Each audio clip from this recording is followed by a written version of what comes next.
Hey there, fellow teachers. Hi, Andrew Hutcheson here, and I'm just going to walk you through some things that you can do with your students to develop some of these high order thinking skills and some of the high yield strategies recommended by Max Thompson. There are 8 of these. But we're only going to talk about the first 4 or 5 just to kind of get you started. And once you've got these down, they kind of meld into the last 4, so it works out pretty nicely. All right, higher order thinking. Here's some things that I do. Basically going to show you some paper-based things just to get your mind going here. This works for any class. Preview chart for informational text.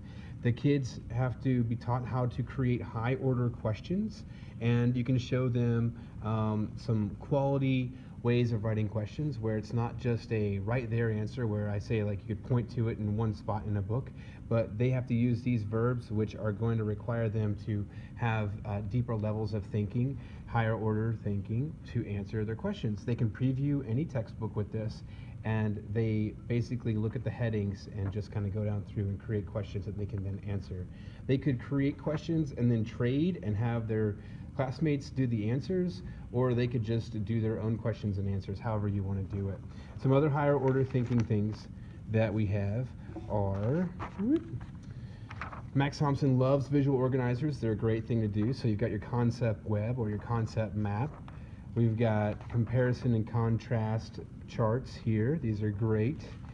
And then I stole this from our TV productions class where you can have kids create their own videos and they can storyboard before, or they could just do a storyboard to kind of summarize and think through how to visually present the information that you're having them do. And then of course Venn diagrams are a classic way, and this is just an exit ticket version of that. Okay, the next skill is summarizing. This is another high yield strategy. I like to have my students do Cornell notes, and this is a Cornell note-taking checklist. Won't take the time to read it to you, but if you're interested, you can see Miss Rushing. She's amazing at Cornell notes, or you can see me, or I can just send you a nice link to walk you through video on how to do Cornell notes. This is Cornell note paper. Your students use this area to take their notes, and then this area to write questions that go with the information in the notes. They kind of like try to predict the test. And then this area at the bottom is for them to summarize everything that's in the notes on that one page. And the essential question should be something they can answer in that summary, or the summary can be an answer to that essential question. There's lined paper version, there's graph paper version of Cornell notes, there's this dot paper version of the Cornell notes, and then there's just good old blank version for you want to get that creativeness going. 10-word summary exit ticket is really nice. You can have the students think, okay, how can I summarize everything I learned today in just 10 words?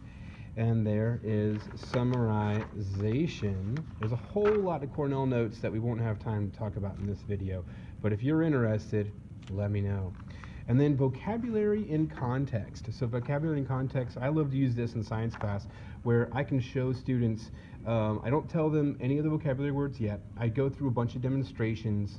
We do some weird stuff just to pique their interest with like physicsy things. That's what I teach. And they write down what they saw. They write down their observations. And then they just write down words they would use to describe it if they had to make up their own vocab word, or if they had to guess at a vocab word they already know coming into that lesson. And then by the end of class, I give them a list of vocabulary words, and they pick out what they think the word is that goes with that. Oops, sorry, I bumped the camera there. Okay, I love this vocabulary transition thing. It's great for science. I'm sure you could come up with something creative to do in other classes as well with it. Then we've got these Freyer diagrams, and I've got all kinds of flavors of these for my students to choose from. This one has an illustration box, the definition, the word goes in the middle, the part of speech, and the sentence, and there's 4 words that can go on this page, and it's copied front and back. Then this one is pretty much the same thing, but you can fit 5 words, and they have an example sentence, and I make my students cite their source for the example sentences. And then this is just an exit ticket version of that if you just have a main word of the day or something. All right, now this one's really fun. Reading comprehension strategies. So let's put this guy right down here. Let's see, is he still?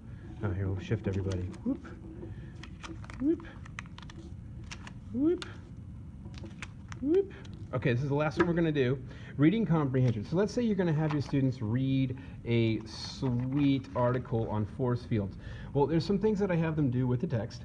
First of all, we all go through and we number the paragraphs. And to do that quickly, you would just say with your students, all right, I'm going to say, let's all say the first 2 words of the next paragraph together out loud. And as we say that, we're writing the number to the left of the paragraph. And so you'd say, when A, and it'd all say when A with you, and you'd write a 1. And then you'd say, shields up, and you'd all write a 2. And then you'd say, so vital, and you'd all write a 3. So what? At 4. And then it'd all flip and go on, so on and so forth.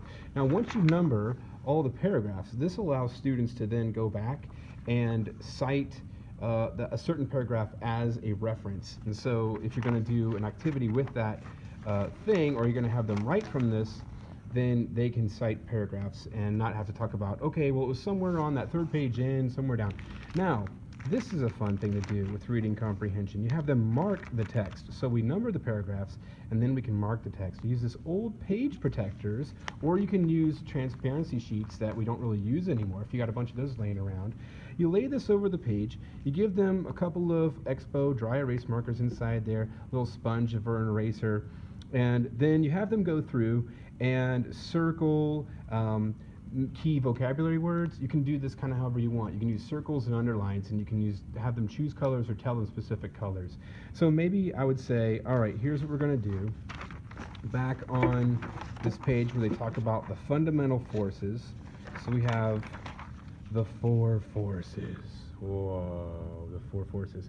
So then we're going to say, okay, paragraphs 15, 16, 17, 18. I want you to lay your page protector over the page, and this way they can mark on the text without actually messing up the text, and then they can erase and stuff like that. And so over the last 2,000 years, blah, blah, blah, blah, circle the 4 forces as you find them in the reading. And there's a second one there. So there's the 4 forces. Circle them in red. And then underline the thesis statement of each paragraph, or what you think the most important statement of each paragraph, or underline people in green, or circle people in green. So here's Faraday, from Michael Faraday. I could circle him in green.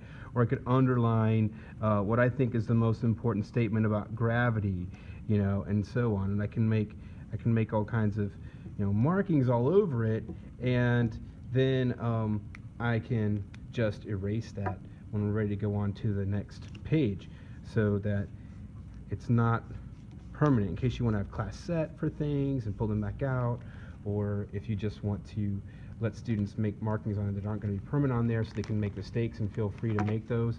And then they can just pack this back up in their little page protector.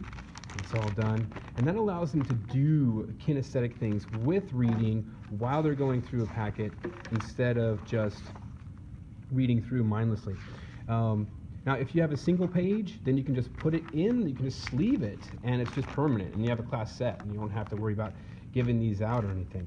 All right, well, thanks a lot. Hopefully these 4 strategies are helpful to you. One of the other ones is using graphic organizers, and as you saw in my higher order thinking things, a lot of those were graphic organizers. I hope this helps you, and have an awesome time teaching. Bye-bye.